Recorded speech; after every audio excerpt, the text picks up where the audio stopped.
Hello दोस्तों, मैं उनीस विश्वकर्मा। एक बार बायोलॉजी में फिर से स्वागत है। देखिए, आज फिर से ब्लड के बारे में कुछ आगे समझने वाले हैं।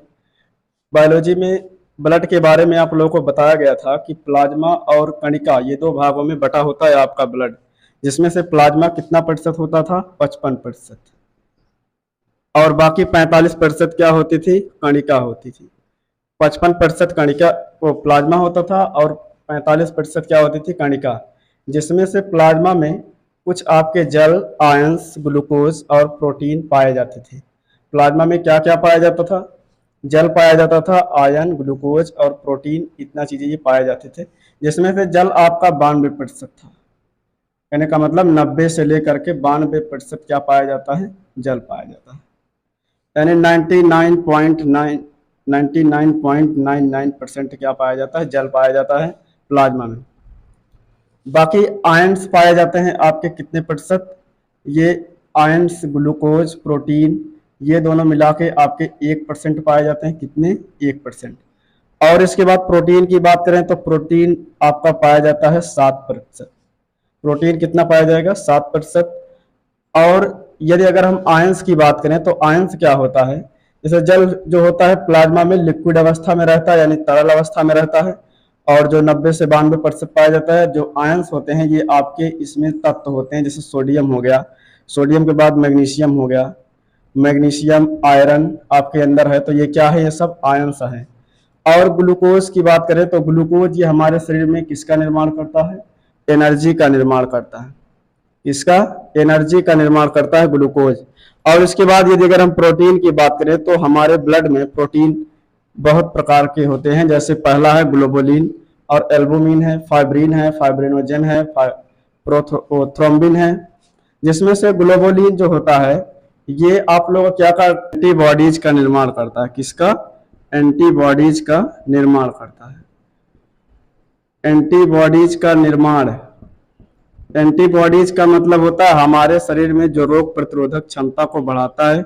यानी ये क्या करता है? एंटीजन का निर्माण करता है, जो हमारे शरीर में रोग प्रतिरोधक यानी इम्यूनी सिस्टम को क्या करता है? मजबूत बनाता है।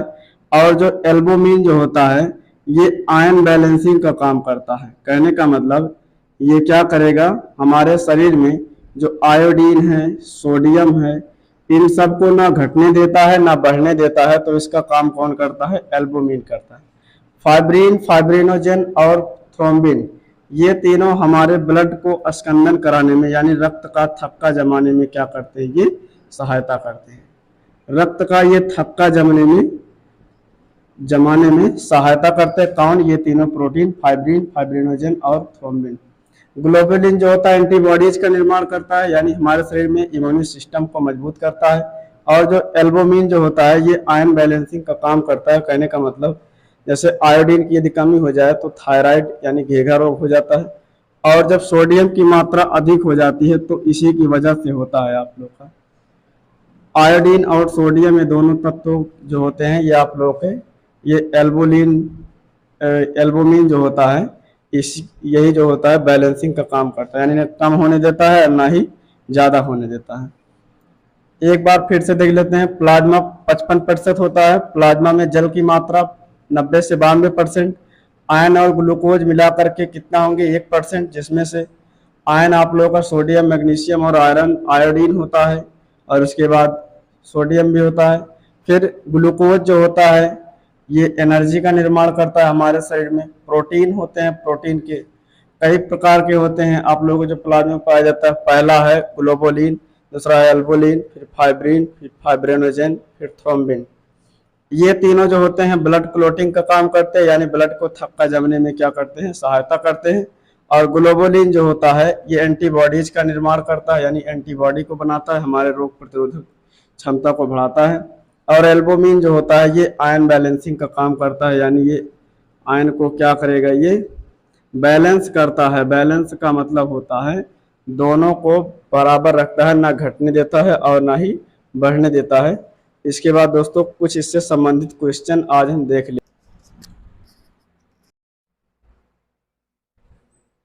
हेलो दोस्तों, एक बार फिर से बायोलॉजी की क्लास में स्वागत है। आइए देखते हैं बायोलॉजी से संबंधित कुछ क्वेश्चन। जैसे आरबीसी का दूसरा नाम। आरबीसी का दूसरा नाम, डब्ल्यूबीसी का दूसरा नाम, ये सब आप लोगों को पहले की क्लास में बताया जा चुका है, पार्ट 1 में और पार्ट 2 दोनों में भी बताया गया है। आरबीसी का दूसरा नाम क्या होता है? इरिथ्रोसाइट। क्या होता है? इरिथ्रोसाइट। तीनों का आप लोगों को नाम बताया गया है, इरिथ्रोसाइट और इसके बाद ल्यूकोसाइट, इसके बाद थ्रोम्बोसाइट। आरबीसी का दूसरा नाम इरिथ्रोसाइट बताया गया है, डब्ल्यूबीसी का दूसरा नाम ल्यूकोसाइट बताया गया है और प्लेटलेट्स का दूसरा नाम होता है थ्रोम्बोसाइट। आरबीसी का रंग कैसा होता है? ये सब लोगों को पता होगा, लाल होता है। लाल क्यों होता है? क्योंकि इसमें हिम, हिम का मतलब होता है आयरन, और इसके बाद ग्लोबिन, ग्लोबिन का मतलब होता है प्रोटीन। हिम और ग्लोबिन ये दोनों मिल करके, यानी आयरन और प्रोटीन ये दोनों मिल करके किसका निर्माण करते हैं? हीमोग्लोबिन का। और यही हीमोग्लोबिन का रंग कैसा होता है? लाल होता है। यही वर्णक पाया जाने के कारण जो होता है हमारा खून कैसा होता है? लाल होता है। आरबीसी की खोज किसने की? ये वेरी इंपॉर्टेंट क्वेश्चन है। आरबीसी की खोज जो है ये ल्यूमेन हाक ने किया था। किसने किया था? ल्यूमेन हाक ने। ल्यूमेन हाक ने और किस किस की खोज किया था? एक सिद्धांत दिया था। इसने सिद्धांत नहीं दिया था, ये बैक्टीरिया का क्या किया था? खोज किया था। एंटोनी वॉन ल्यूमेन हाक ने, यानी एंटोनी वॉन ल्यूमेन हाक ने क्या किया था? बैक्टीरिया की खोज किया था। इन्होंने ही क्या किया था? बैक्टीरिया की खोज किया था और आरबीसी का भी खोज इन्होंने ही किया था। और साथ ही साथ एक खोज इन्होंने और किया था, वो है स्पर्म यानी शुक्राणु। शुक्राणु की खोज किसने किया था? इन्हीं ने ही किया था, यानी एंटोनी वॉन ल्यूमेन हॉक ने। आरबीसी की संख्या मेल में कितना होती है? लगभग 50 लाख। कितना होती है? 50 लाख, यानी 5 मिलियन। 5 मिलियन यानी 50 लाख आरबीसी की संख्या होती है। किसमें? मेल में। फीमेल में कितना माना जाता है? 4.5 लाख, यानी 45। कितना होगा? 4 पॉइंट नहीं, ये होगा 50.5 लाख, और ये हो जाएगा आप लोगों का 4.5 मिलियन। क्या होती है? आरबीसी की संख्या होती है संपूर्ण शरीर में। आरबीसी का निर्माण होता कहाँ है? भ्रूणावस्था के पहले कहाँ पे होता है? तिल्ली में होता है या फिर प्लीहा में होता है। लेकिन भ्रूणावस्था के बाद जब धीरे धीरे हड्डियां विकसित हो जाती है तब वहाँ पे आरबीसी का निर्माण जो होता है ये आप लोगों का बोन मैरो में होता है, यानी अस्थि मज्जा में होता है, बोन मैरो में। और इसके बाद आरबीसी का जीवन काल जो होता है 120 दिन होता है। और आरबीसी का जो कब्रगाह होता है ये लीवर को भी कहा जाता है और इसके बाद स्प्लीन को भी कहा जाता है। स्प्लीन, स्प्लीन का मतलब होता है प्लीहा, प्लीहा को ही कहा जाता है। इसी का दूसरा नाम क्या है? तिल्ली। और इसके बाद ब्लड बैंक किसे कहा जाता है? इसी प्लीहा को ही कहा जाता है। प्लीहा को क्या कहा जाता है? ब्लड बैंक, यानी इसी को ही कहा जाएगा, यानी स्प्लीन को। स्प्लीन को ब्लड बैंक कहा जाता है। आरबीसी का आकार कैसा होता है? यहाँ पे ज्यादा पूछा जाता है कि आरबीसी का आकार कैसा होता है, तो इसमें बताना है चप्पल के आकार का, या फिर आप लोग इसको बता सकते हो द्विशंक्वाकार। द्विशंक्वाकार भी बता सकते हो, द्विशंक्वाकार। आरबीसी का कार्य क्या होता है? ये ऑक्सीजन का परिवहन करता है।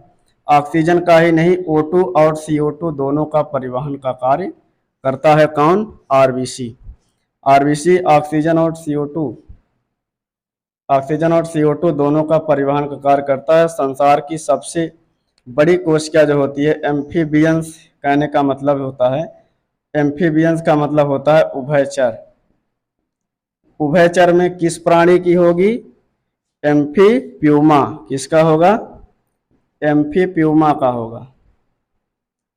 एम्फीप्यूमा एक प्राणी है जिसकी आरबीसी जो होती है सबसे बड़ी होती है पूरे संसार में। और सबसे छोटी आरबीसी की बात करें तो मृग की होती है, वो भी किसमें? स्तनधारी में। स्तनधारी में सबसे छोटी आरबीसी जो होती है मृग की होती है, यानी हिरण की होती है। और इसके बाद यदि अगर ऑक्सीजन का परिवहन पूछे कौन करता है, तो हेमोग्लोबिन करता है। कौन करता है? हेमोग्लोबिन।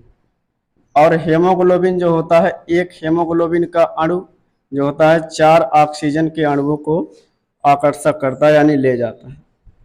4 ऑक्सीजन के अणु को ले जाता है। और इसके बाद स्तनधारी की जो होती है सबसे बड़ी आरबीसी जो होती है, किस जीव की होती है? जैसे स्तनधारी में क्या है, ये मृग है।